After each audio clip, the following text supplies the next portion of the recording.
Hari Ho Mani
Dharma Sunastita Pumsam Vishvaksena Katastuya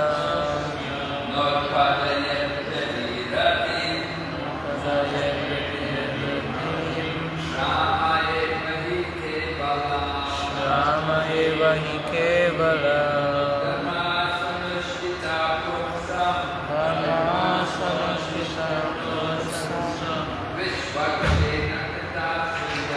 Vishvaksena Katastuya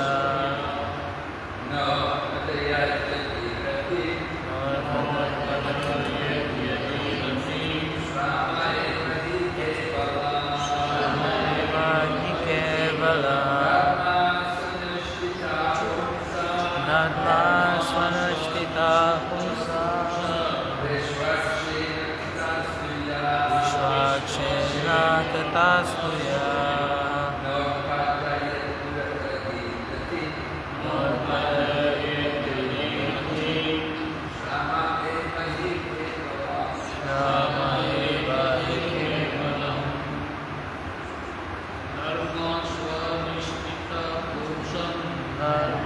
Swanishtita Pumsam Vishvakshena Katastuya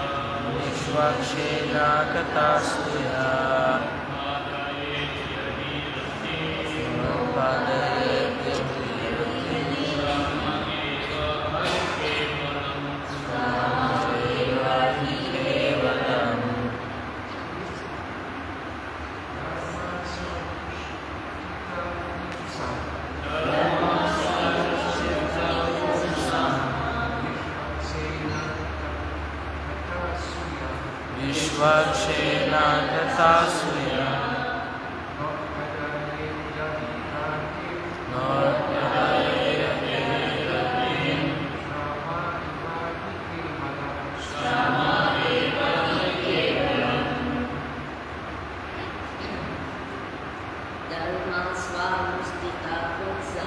Dharma Swanastita Pumsam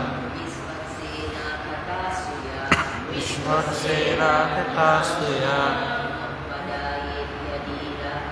Norpadayati Yatim Sama eva hi kevalam Dharma Swanasita Pumsam Vishvaksena Katastuya Norpadayati Yatim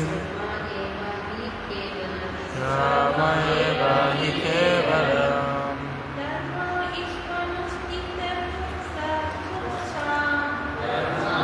Sustita Pumsam Vishvaksena Katastuya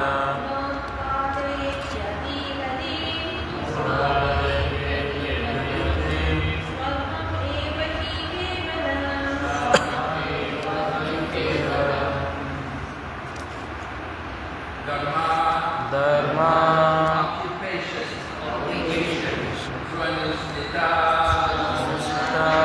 executed in terms of one's own position.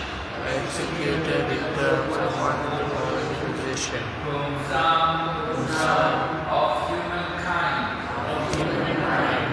Vishvakshena, the personality of Godhead. Purnaladi Purusha. Katasu, in the message of. Ya, what is. Na, not. Utpadayat Thus produce.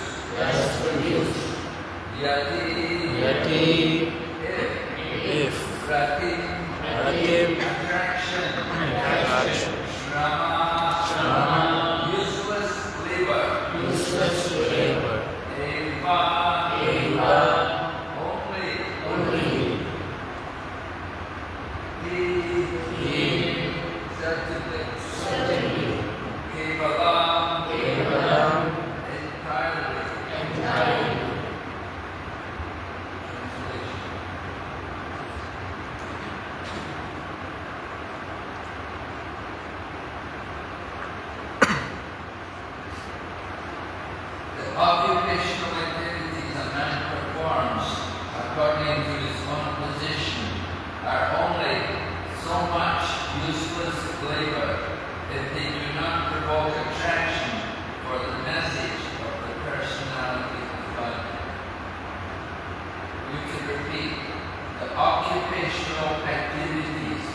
occupational activities a man performs a man performs according to his own position, according to his own position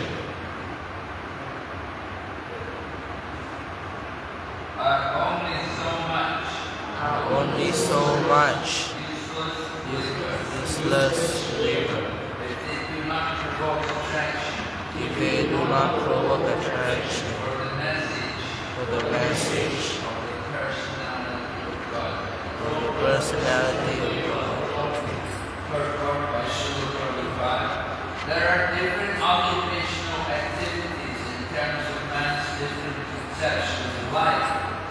To the gross materialist who cannot see anything beyond the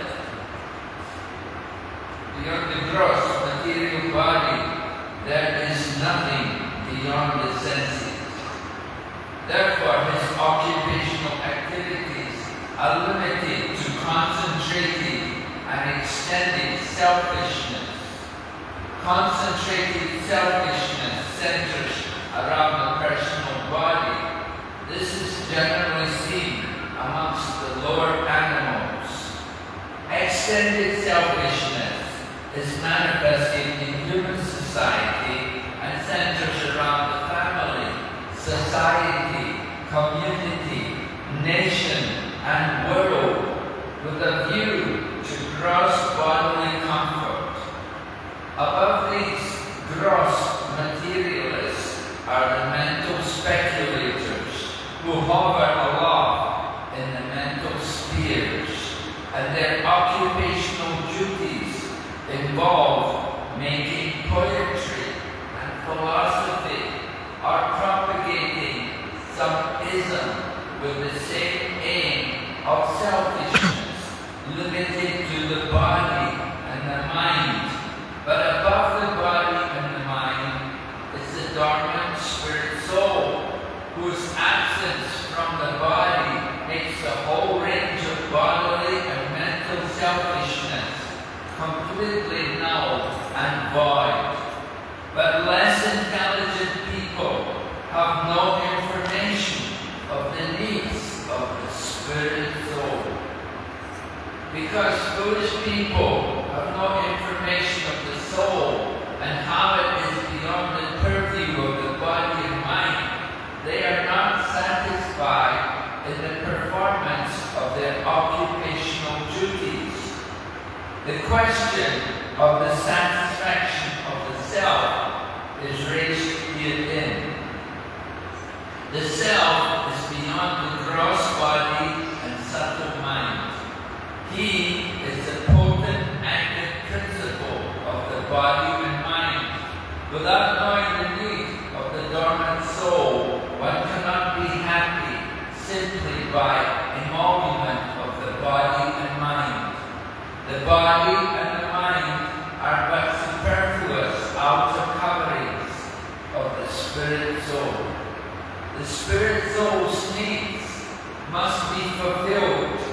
Simply by cleansing the cage of the bird, one does not satisfy the bird.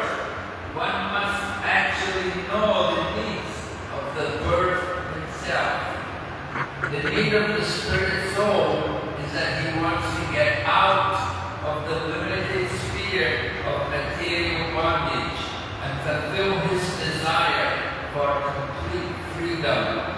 He wants to get out of the covered walls of the greater universe. He wants to see the free light and the spirit.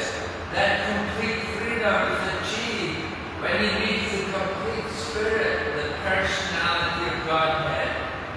There is a dormant affection for God within everyone.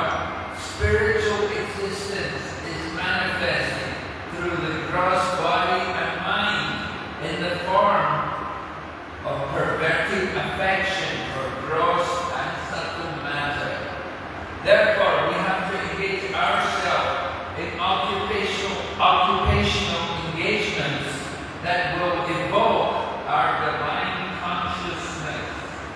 This is possible only by hearing and chanting the divine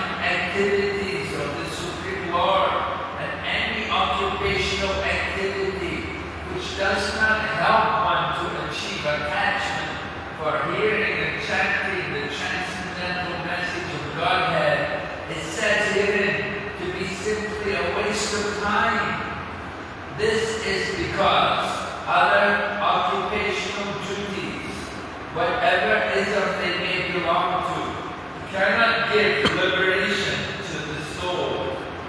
Even the activities of the salvationists are considered to be useless because of their failure to pick up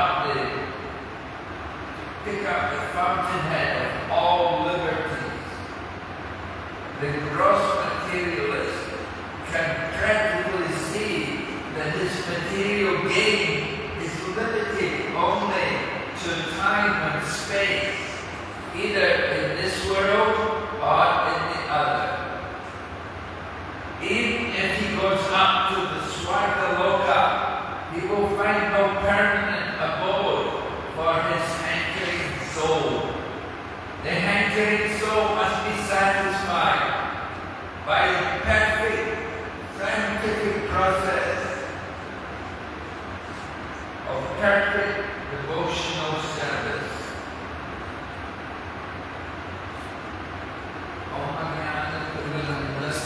Dhananjanashalakaya Chakshurumviditam Yena Tasmai Shri Guruve Namaha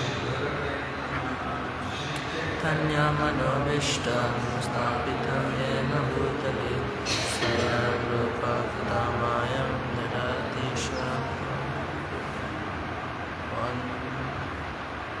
Vandeham Shri Gurus Shri Guru Vaishnavamsta Shri Guru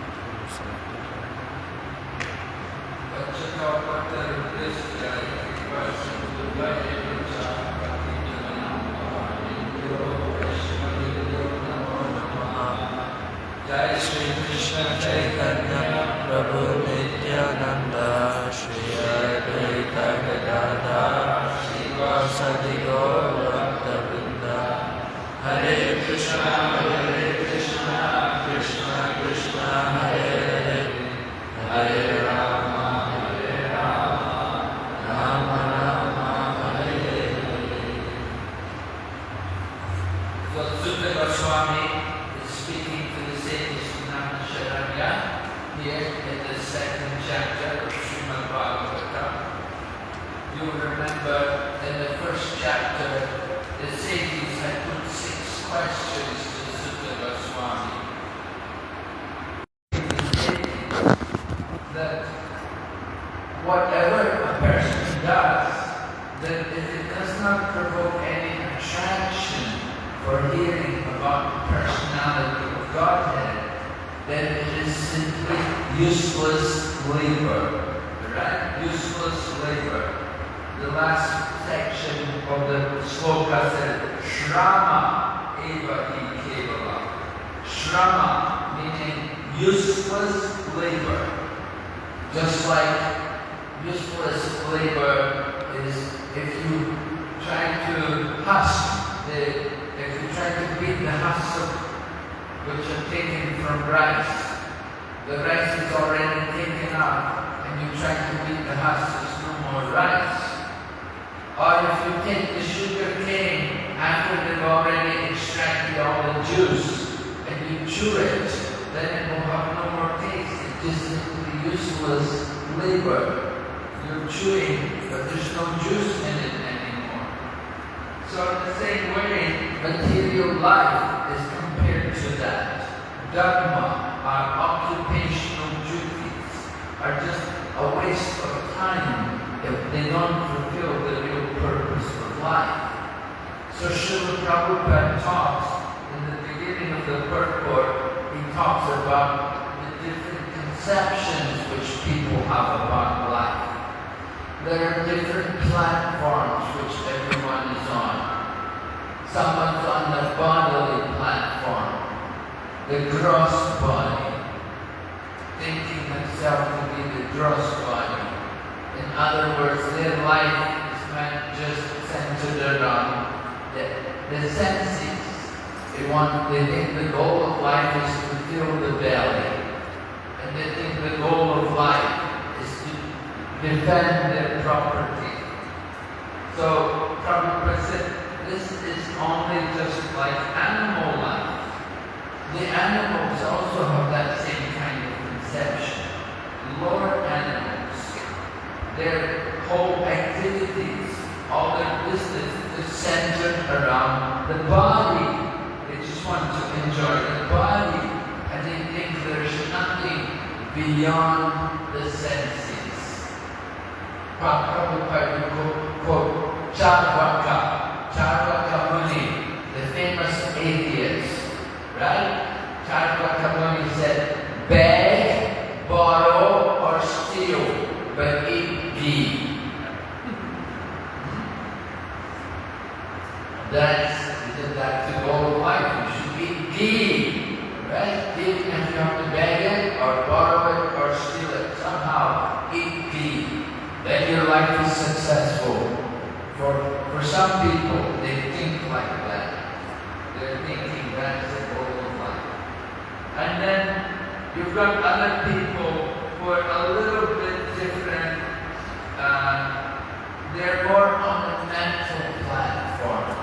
They enjoy the mind more. They enjoy the mind more. They will write poetry. They will speak philosophy, their own philosophy.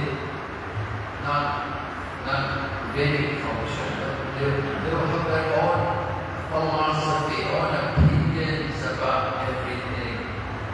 Sometimes people will become very absorbed in music, playing the piano and playing the violin or singing the Carnatic songs, right? People have all these different cultures. And it's harmless, but it's also not doing any good. It's not doing any harm, but it's not doing any good either. It's not really recognizing the duty of life, the purpose of life. You just feel good. Oh, I'm singing this beautiful song, or I'm playing this beautiful music. And people spend their whole lives in this way. They pass their whole life. And they take birth sometimes again and again and again to do the same things. There's been cases, little children, they would just get up on the piano, and they never played the piano before, but there's a piano and they begin to play it. Because from their previous life, they have already passed many years playing the piano. And next life they took birth again, and there was a piano, and they could immediately play it. They have the memory from the past life. And then you get people also who are artists, who paint pictures. Some people are very talented in art because in the previous life they have already developed a lot of skill painting pictures, and they come again. There was the famous man in India. There was the good one, Ravi Shankar. He was a sitar player. He played the sitar, right? And it said he had taken birth 9 times playing the sitar. Every birth he came, played the sitar. So then by the 9th time, he's very good. He can play very well. But you spend so many lifetimes to do these things. That is not the goal of life. You don't solve the problem of life. You're just simply doing these things, these different activities for the pleasure of the body or the pleasure of the mind. And we're not thinking about the real self. People have no knowledge, they don't know about the soul. So when we are introducing Krishna consciousness to people, we always begin by telling them, first of all, do you know who you are? Have you understood your identity? Right? It's a the first thing, the basic principle of spiritual life is to understand our identity as a spiritual being. Understand that we're different from the material body. We are living in the body, but we're not the body. Right? The body is just a covering of the soul. We're living in this body, but we have to be careful not to identify too much with this body. So much time is spent taking care of the body. Right? You look at the shops, if you go out in the street, you look at the shop, there's so many shops, and they're all for the body. There's even a shop called the body shop. Right? They know. The people who run that business, they know. They're just providing for the body. But we learn we are not the body. We are spiritual beings. But then the question comes up, how to take care of the soul? People don't know. They have no information how to satisfy the self. So, we have to understand that just simply taking care of the body is not going to help the soul. And Prabhupada in the purport, he gives an example, he said, just like you may clean the cage of the bird, but that doesn't satisfy the bird. The bird, you may put a nice clean cage for the bird, but the bird will die if you don't give it food. It needs food to be satisfied. In the same way, the soul needs food, needs spiritual food. It needs to be given that spiritual food to satisfy the soul. Just to simply take care for the body is not going to help the soul. People may have a very healthy body, but if the mind is not healthy, then they get problems. And people may have healthy body and mind, but if they don't take care of the soul, then they have not achieved the purpose of life. They have not understood the real mission in life, to get out of the bondage of material existence. Prabhupada talks about we have to want to see the free light, to see the light that freedom is achieved when we meet the complete spirit. Right? We want to recognize that we are spiritual beings and there's a supreme spiritual being. And we want to meet him also. We would like to meet him and surrender fully to him. So this is required.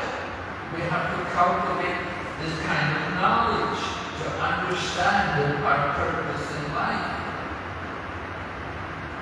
We want to awaken spiritual consciousness, not just simply bodily consciousness. Sometimes we will say, first we have to be conscious, and then we become Krishna conscious. So first get people to be conscious. Conscious, what should we be conscious of? We should be conscious that we're in a material body. And the material body is giving us a lot of trouble, a lot of pains, a lot of difficulties. Because of the body and the mind, we're having anxiety, sometimes depression, sometimes confidence and enthusiasm. We're constantly bewildered by the material energy. Sometimes we're up, sometimes we're down. We're feeling very good, sometimes we're feeling very bad. We're affected by the environment, by the condition which our body is experiencing. But if we can come to spiritual consciousness, then we can appreciate more about what is my identity. Knowing ourselves as a soul. Right? So the Bhagavad Gita begins like that. We want to give spiritual knowledge to people. First of all, we have to get them to understand who they are, who we are. Who are they? We have to understand that I'm not the body. I'm living in the body, but I am not the body. I am a soul, and my soul is only a tiny part of the Supreme Soul. In addition to the tiny soul, there's a Supreme Soul. We give different examples to explain this. We say, just like a big fire, there may be a blazing fire, and a spark comes out from the fire. So the living entities are like the spark which comes out of the fire. If the spark falls on dry grass, then it can ignite the dry grass, it can burn and make another fire. But if the spark falls into water, then the spark will be put out. It will be extinguished. So we are like little sparks compared to the fire. The fire is the Supreme Spirit, and we are the tiny living entities. The fire is infinite, and we are infinitesimal. We are very small. The fire is very great. We are very small. So this example is given to understand the relationship between the Supreme Lord and the living entities. We are the living entities, and we are very small. Another example is given like the drop of water and the ocean. The drop of water has all the qualities of the ocean, but very different in quantity. The same in quality, but different in quantity. We have a relationship with the Lord like that. We have the qualities of the Lord, but not in the same quantity. Rupa Goswami analyzes the qualities of the Lord, and he describes them. And he says, even in the most perfect condition, the living entity, he can only have 78% of the qualities of the Lord. Not all the qualities, but nearly all. We say 50 out of 64. Rupa Goswami was 64 different qualities. 50 of them are there if you get up to a position like Lord Brahma. Lord Brahma is also a living entity, and he in this perfect condition, he may have 50 out of 64 qualities. And above Brahma, then you have Lord Shiva. He has 55 out of 64 qualities. And above Lord Shiva, then you have Lord Vishnu.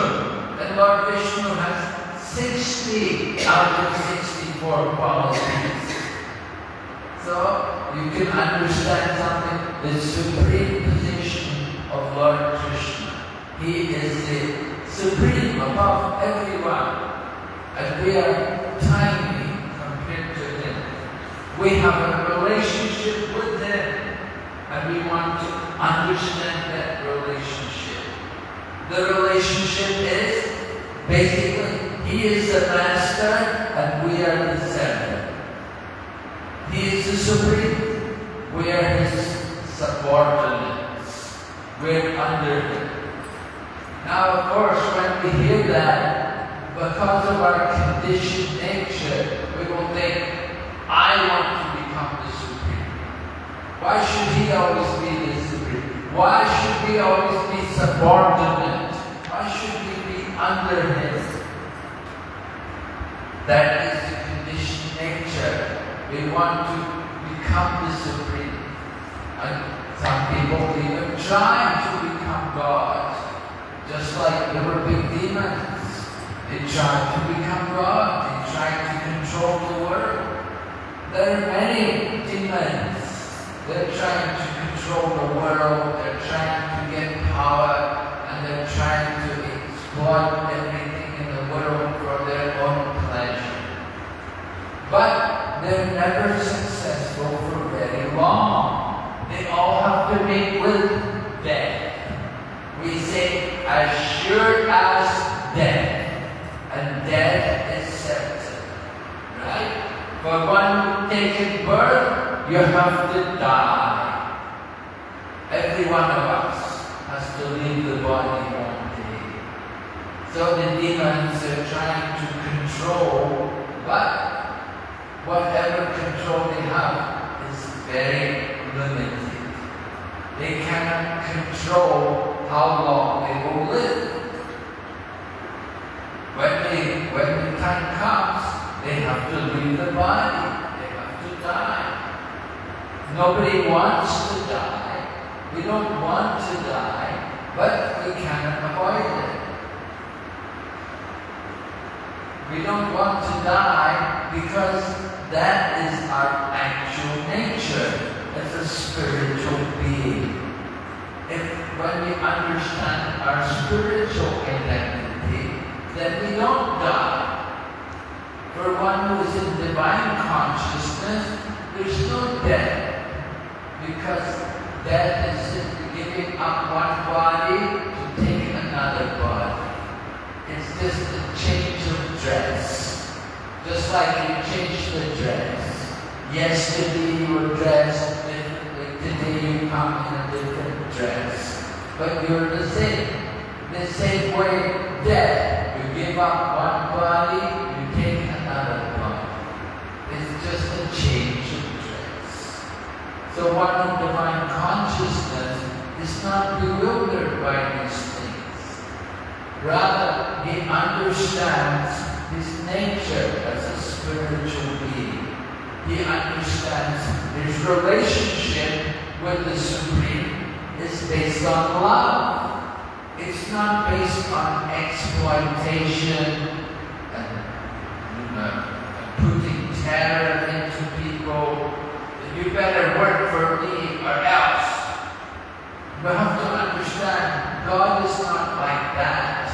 He's a loving master. In the material world, the idea of being the servant is not pleasant. But in the spiritual world, to be the servant, that is the highest thing. That is the greatest pleasure, to be the servant. There's more pleasure in being the servant than in being the master. And that is why Krishna came. He came 500 years ago as Chaitanya Mahaprabhu.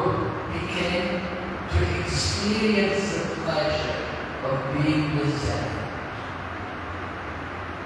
Lord Krishna came 5,000 years ago and he saw how the gopis were enjoying more than him. Now Krishna is thinking, I want to enjoy. I'm supposed to be the supreme enjoyer, but they're enjoying more than me. So Krishna thought, I want to enjoy like them. So therefore, he came as a servant to experience the joy of being a devotee, to take the mood of the gopis. Because of all the gopis are the best, and they're experiencing the greatest pleasure in serving Krishna. So Chaitanya Mahaprabhu saw the gopis cultivating. It seemed like pain because they were separate from Krishna. But that separation from Krishna was the greatest pleasure. That was the highest pleasure. So Chaitanya Mahaprabhu came to experience that mode of separation from Krishna. To cultivate that mode of the gopis, Gopi Baba. Right? The mood of the gopis, Vipralamba Seva. Not just only service, but service in the mood of separation. Just like now we're separate from Gauritai. Last night Gauritai were there, but today they've gone. Oh, we will think, where did they go? When will they come again? Right? We should be thinking, when will they come? Where is Krishna? Where is Lord Gauranga? When will he come? When we're feeling separation from the deities. So that is the greatest ecstasy, the greatest pleasure in serving Krishna. Because one is more absorbed, one has more feeling in separation. Just like you may have a child, and the child grows up and he goes to college, and when you go away to college, you're thinking, oh, when will my child come home again? Oh, they've gone to college, oh, they're in school, when will they come home? When they're at home, you're always complaining, telling them, don't sleep so much, don't be lazy, don't be dirty, clean this, do that. You know? But when they go away, they think, oh, when will they come back? You feel more affection for them in the absence. So this is a mood in service to Krishna, to feel the separation from Krishna. That is the ecstasy, the bhava of the gopis. So that is divine consciousness.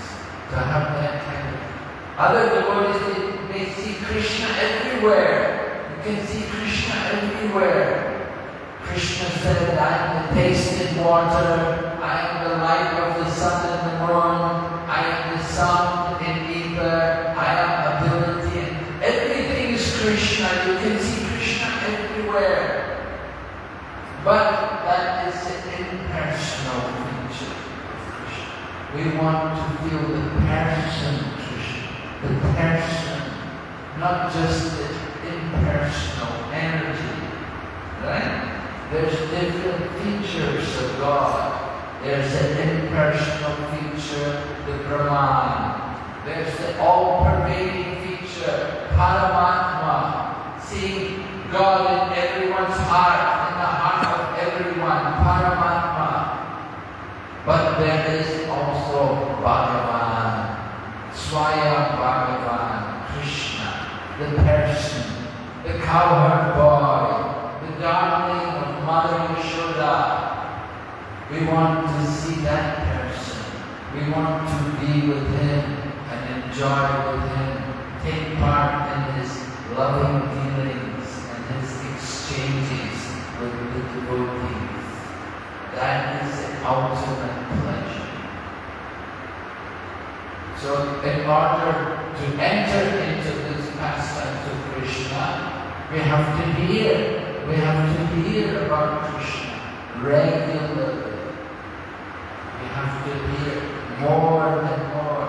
And the more we hear, the more we will become attached to Krishna. And we have to develop our attachment. Now we have attachment to the material world. We're attached to our car, we're attached to our home, we're attached to our family. Attachment is not wrong, but we have to purify it. We have to understand these things in relation to Krishna. So it's not wrong, but we have to purify that attachment. See them in relation to Krishna. See the family in relation to Krishna. That they're all parts of Krishna. We've come together in the family. Parts and parcels of Krishna. In this way we have to develop our divine consciousness so that we can go on to become absorbed in thought of Krishna and we can go and be with Krishna. Okay, any question? Deva Deva Prabhu, Hare Krishna, welcome. Any comment, Prabhu? I'm staying here. I'm staying here. You're staying here. Right. Good. Good. You're the pillar.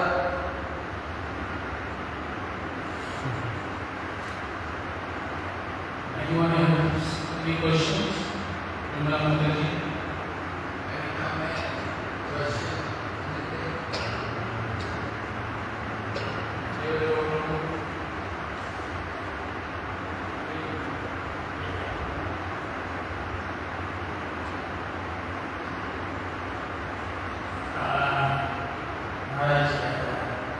By performing devotional service, sometimes you get disturbed or unmotivated.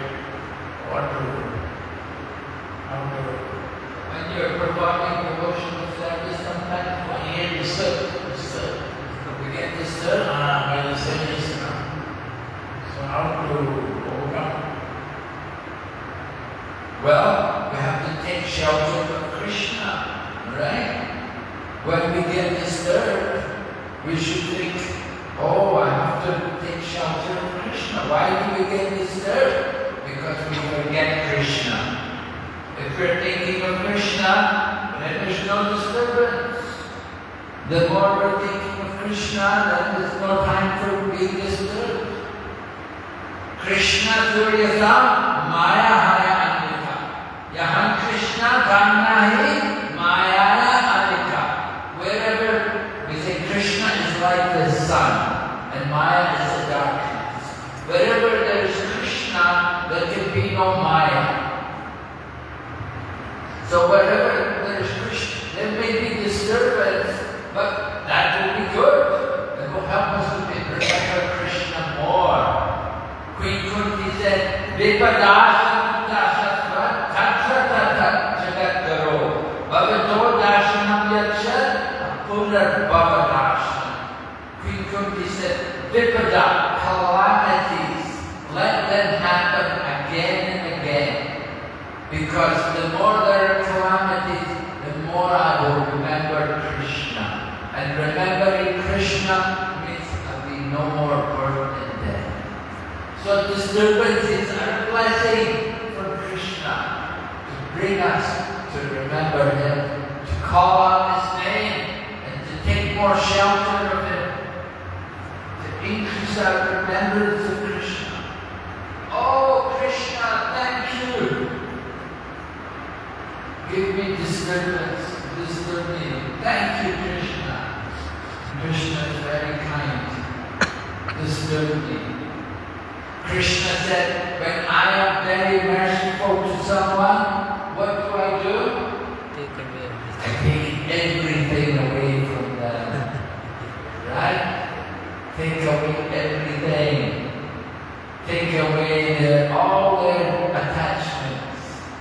And then in that helpless condition, then they surrender. Then they really come to Krishna.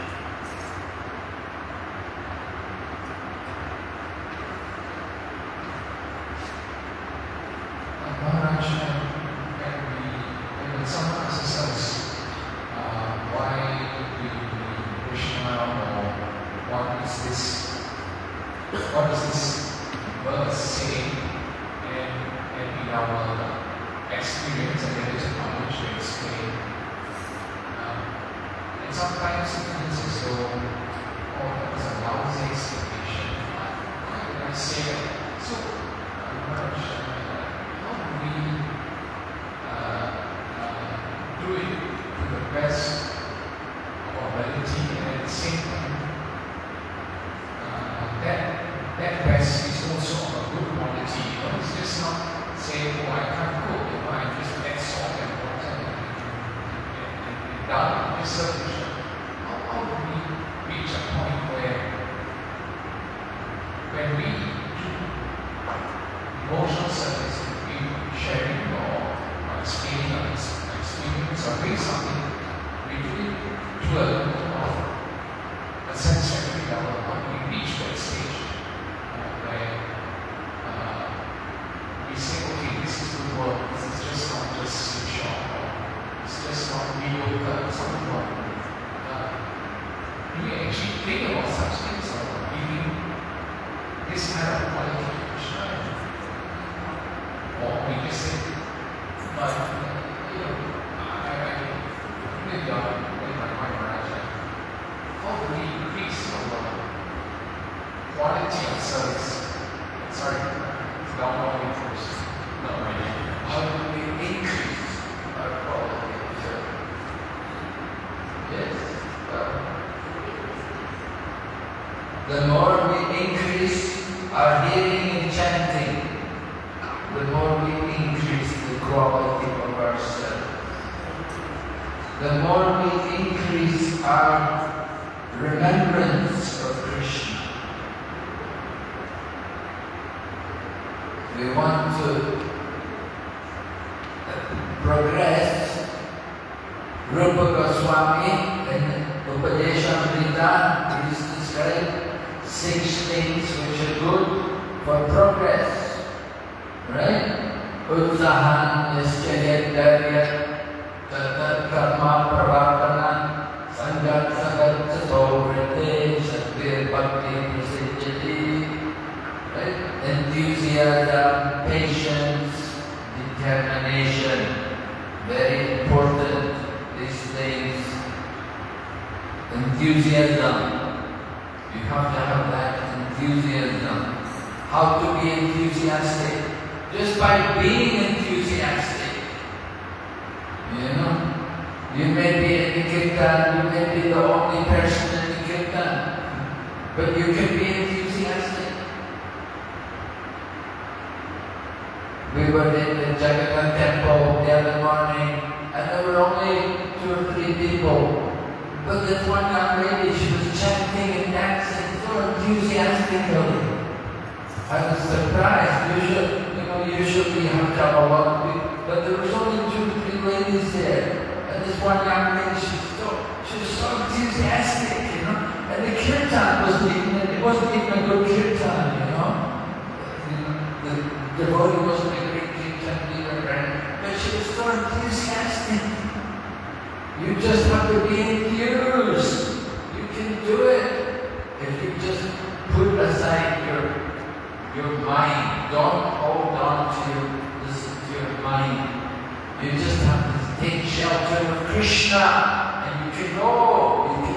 Krishna consciousness is within us. We just have to awaken it. So enthusiasm, very important. To have the energy to go do something. Like Bhakti Makunda Maharaj put up this temple here in Springfield. He had the enthusiasm to do something for Krishna.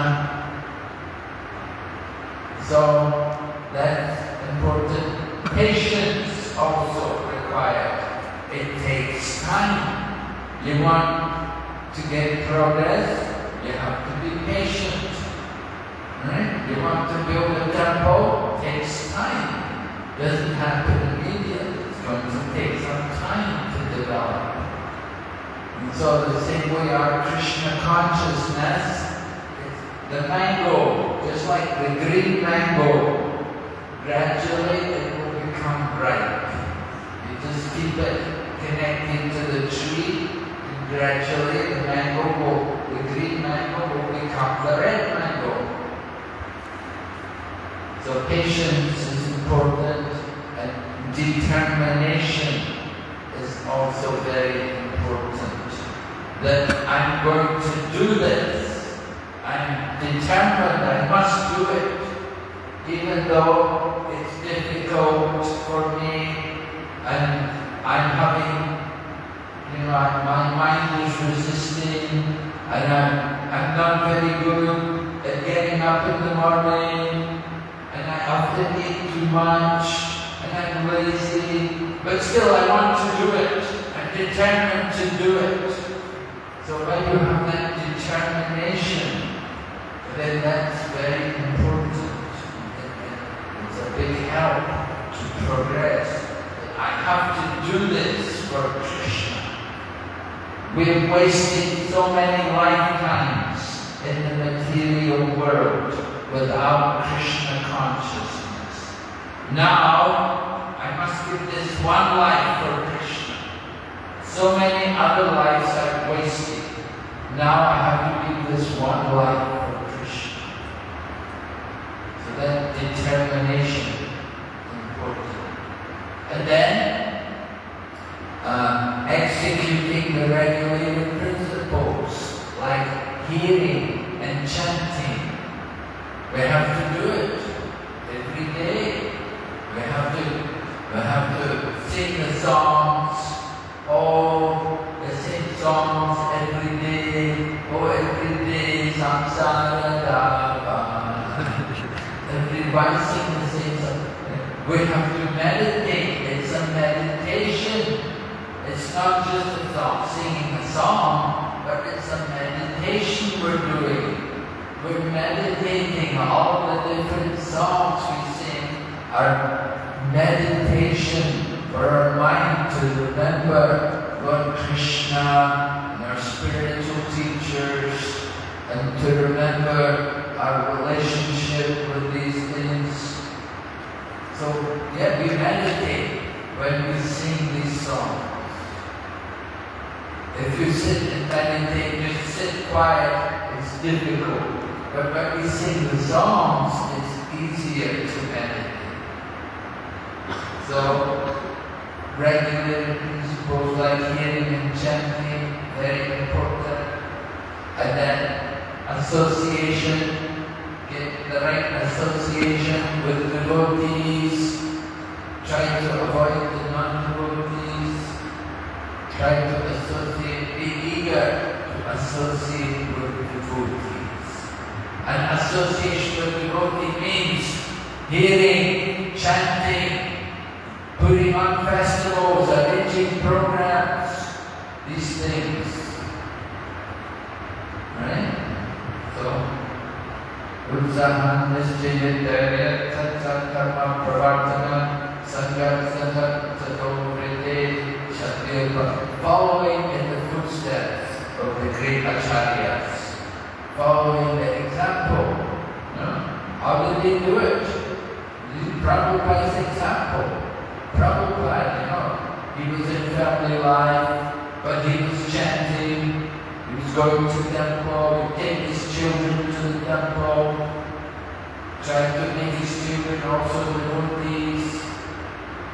He was helping the devotees also when they built a new temple, he would help them to raise funds, do all these things, and he would write articles about Krishna consciousness. So we have to follow these examples. And then you progress.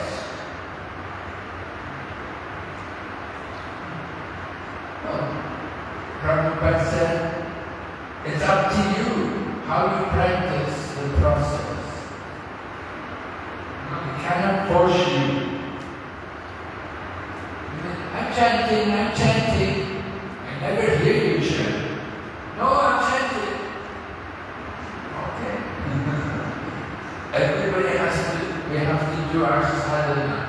We have to chant, we have to hear, we have to practice. And gradually you'll become Krishna conscious. Okay, Hare Krishna, Srila Prabhupada.